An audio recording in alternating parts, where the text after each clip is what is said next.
Yeah. Stronger than ever. But like once I lost my hair, he pushed away a little bit. I think he was protecting himself because he says that he sees like on TV and stuff that once you lose your hair, you die. So he like blocked himself from that. But then I was around for so long with no hair that we just started making jokes. Like he would say, he's 8, you're mommy and daddy, because I was bald. Oh, God.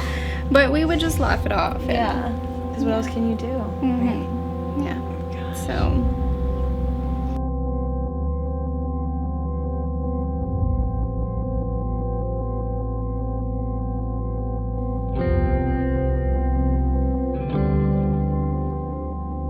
Tell us about what you do. I'm the owner of Gilded Lily, and I do paramedical tattooing, and that in essence is taking medical scarring and turning it into something beautiful. Wow, so that's covering it up? Either with artwork or I do the 3D nipple and areola tattooing for breast cancer survivors. Oh, that's amazing.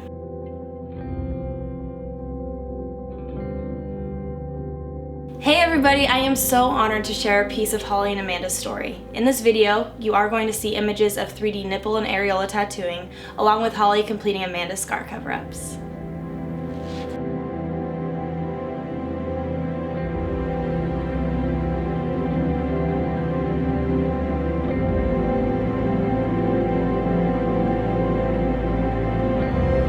We're going to the Gilded Lily! What's the Gilded? Have you heard of that before? No. It's a tattoo shop, and it's not just your average tattoo shop. It's a paramedical tattoo shop. What's a Gilded? What's a gilded? Yeah. It's a flower?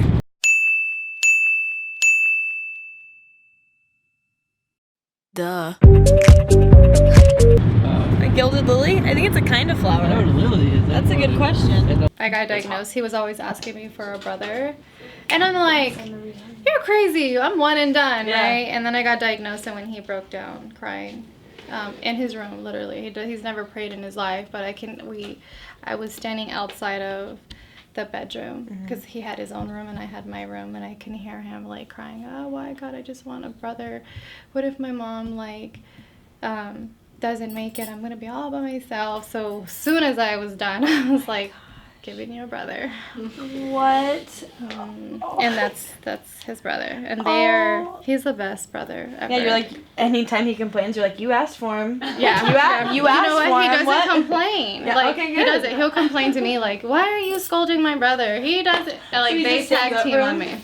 And then That the little is one will funny. tag team on me too. Oh my He'll God. stand in the way and say, you guys. And I'm like, what? He's like, that's my brothers. Oh, that's so sweet. I wish me and my brother loved each other like that. So let's start from the beginning. Were you a tattoo artist before you got into the paramedical side Yeah, of it? I've been tattooing for quite a few years and just tended to gravitate more towards working with women to cover up their scars, whether it be C-section scars or tummy tuck scars, and just sort of helping them feel better about their own body and, just, being proud and inspired. I didn't tell nobody. I didn't tell a single person. I went to go get my biopsy done by myself, but I didn't think I had anything. It doesn't run in my family. Right. It doesn't, it did not trigger a thought that I had breast cancer. So you didn't think you needed to bring anyone? No, it's gonna be because nothing. I didn't want to worry anybody. Yeah. So then 2 days later, I get a phone call. And I'm just like, okay. My doctor and I are cool. Like he's been my OBG since I was 18. Okay. So for him to call me and say, I need you to come to the office, and I ask why, like, can you just tell me over the phone, like, I'm at work? And he was like, no, but you need to be here by 4. You told me a story where you actually tattooed Yeah. nipples on yourself, right? Yeah. You were trying to get it Right. right. So that was right in the beginning. I wasn't about to try and tattoo a breast cancer survivor and be like, hey, let me try this out on you. But I was mixing my own inks at that point, so I wanted to test out the colors and the tones to make sure they healed natural, because in the past they've turned out bright orange, not with any of that I've done, but in the past using cosmetic inks, ladies were running around having super orange, bright, peachy nipples and areolas. And so I definitely didn't want that to happen, and just working on the technique. So yeah, I did have 16 nipples or so on my thigh. Oh my gosh. Are they still there? They are not. They're Okay. completely covered now. So now I'm thinking like, okay, Kyle, my boyfriend, is out here. Who am I gonna tell? Yeah. Like, I just hid this from everybody. So I drive and I'm calling my mom and I'm bawling my face out. And I'm like, I need you to come and meet me at my OBG's right now. And my mom had been dying for me to have more children. Okay. So she's on the phone like, oh my God, you're pregnant. I know you are. And I was like, no, I'm not pregnant. She's like, you're pregnant. I'm like, I'm not. Yeah. Just come. And I hang up. Right. So I have to tell her, I'm like, no, I had a biopsy done. And the doctor's telling me that I need to come now. And then the calmness, she was like, oh my God. You know, so then she was there when I got diagnosed. And that was really hard. I'm so glad she was there, though. Yeah. Oh. Because if I would have got that news by myself, oh God. Oh, no. Yeah. But then I didn't tell my son until I had got my first treatment, and then 2 days later my hair was going to fall out. And then you told him. Yeah. Sorry. No, you're fine. You're totally fine. Do you need a minute? No, I'm Did good. you- Yeah. And that was hard. Yeah. Does he ask a lot of questions? Like, He is kind- did. Yeah. He did. Now he just knows, like, every year we'll, like, have a small celebration. You know, we'll go to dinner or, like, something fun. Yeah. And he'll, like, okay, one more year. You know, like, once you hit 5 years, you'll never get cancer again. And I have to explain to him, like, it's a lesser chance, but I go from remission to cancer-free, which is a huge deal. I think there was definitely a need. It's near and dear to my heart. I've had family and friends go through breast cancer, all types of different cancer, and it just, if you can help someone like make themselves feel back to normal and be able to look at themselves in the mirror and have that normalcy and have, you know, be able to be intimate and, you know, feel attractive and feel like they've got their body back, you know. A lot of times ladies feel pretty disconnected from their breasts after reconstruction because they're like, well, they're not really mine, you know. My real ones tried to kill me, and so, you know, yeah. So that's amazing. You're giving him that confidence I'm back. yeah. And beauty. I'm lucky too because I meet the most amazing people. I'm so happy to be a tattoo artist, and even more so like to be a part of the end, the happy part of their journey where they're getting to move on. It's like when you're diagnosed and they take stuff from you, like, you know, your hair falls and then they yank your pubes off, and you just, a piece of your feminine goes with that, and I just wanted it all back. I'm so girly that I needed them. I was like,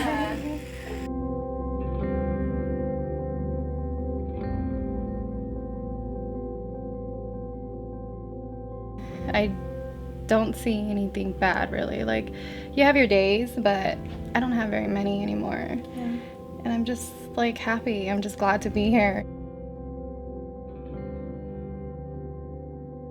What's kind of your drive to share your story? Like, I just know that there's other women out there. I was so young, and I feel like it's happening to younger women more now. Yeah. And I just want, you know, them to know that you just have to mentally prepare yourself, because the physical is going to happen regardless. Like, you're going to feel the pain, you're going to feel the emotional part too. But if your mental is weak, then it's going to be a harder battle. That's why when I was diagnosed, I didn't want to know my stage. Okay. Because they always say, like, when you have a scary number that they say is terminal, I feel like you would give up a little bit because you feel like you don't have the power to Fight it. Fight It's it. already too far. Yeah. Yeah. And so I just want other women out there to know that it's easy. It's not easy, but it's possible. And I'm here. So Yeah. So when you were 26 and you were diagnosed, you said you didn't know, where do I start? What do I do? no, Right? It I had was- no idea. I didn't have no knowledge of any type of cancer or anything. You literally live day by day. Like, you don't know what's in front of you. Yeah. And that's the thing, is that you have to mentally prepare yourself for that too, because every day is different. Because you help them a great deal. And so do you feel like they help you? Absolutely. Also? Yeah. Incredibly inspiring. It really I guess, reigns true that, you know, life can be fleeting, it can be short, it can change in a moment, and to have that, you know, sort of constant little just reminder like, hey, you know, prioritize, focus. Right. I am so inspired by Holly and Amanda. You know, when you're in a rut and you meet somebody or something happens that kind of snaps you back into life, that's how it was for me, meeting Holly and Amanda.